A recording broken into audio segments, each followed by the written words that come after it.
Ayan guys, ito naman po yung first layer ng Cantina Waterfall. Napakaganda na po. Kita nyo naman, i-feel nyo na lang kung ano yung ambience na meron dito. Ibang iba po yung klima dito. Napakalamig ng tubig, napakalinis ito. Pwedeng inumin. Ano po? Pero hindi po ito open sa public. Ano po? Kasi nasa loob po ito ng lupaing ninuno po ng tribong Mangyanalanan. Kaya sa mga hindi pa nakaka-subscribe sa YouTube channel natin, tara na at mag-subscribe po tayo dito sa ating channel. Abangan nyo yung mga susunod nating adventure. Abangan nyo po yung mga susunod pa nating expedition. Ano po? More on nature. Sa mga nature lovers po dyan, shoutout po sa inyo. Taga Mindoro tayo. Ano po? Isa tayong katutubok. Kaya very proud tayo na ganito yung tinatamasa nating mga biyaya mula sa kalikasan. Nang libre, walang bayad.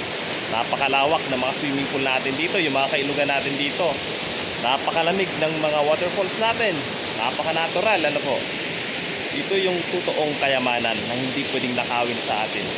Pero sa maling desisyon ng ating mga leader, ano po, sa maling desisyon, pwedeng mawala lahat ito. Kaya sana pag-ingatan natin ang ating kalikasan.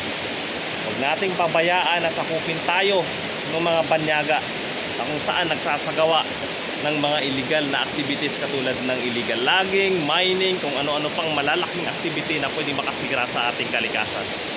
Samot-saring buhay ang pwedeng mawala. Samot-saring oportunidad ang pwedeng mawala sa atin bilang tao. Ang daming pwedeng mawala sa atin. Pwedeng hindi na rin ito mag-stand ng ating susunod na lahi kung mapapabayaan natin ito. Kaya mula po dito sa Oriental Mindoro, ako po si Kuya Lakoy, isang katutubong Mangyan.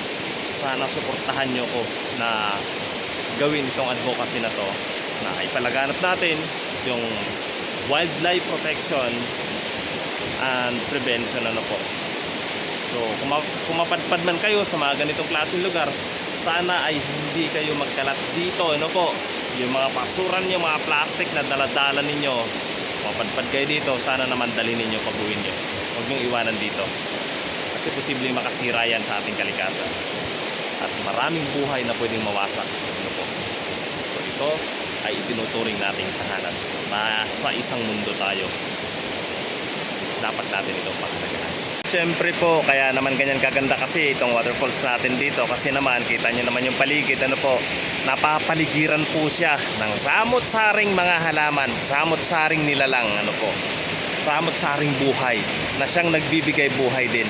Naniniwala ba kayo na ang lahat ng bagay ay magkakaugnay? Ako naniniwala po ako. Kaya ang kalikasan po, naniniwala ako, nakaugnay ito ng buhay ng tao. So, nandun pa yung second layer sa part na yun, sa baba na yan. Ano po? Dahil itong part na to, ito yung third layer. So, may first layer pa po doon sa baba. Ano po? So, wala po dito sa Oriental Mindoro. Ako po si Kuya Lakoy, isang katutubong Mangyan. God bless everyone.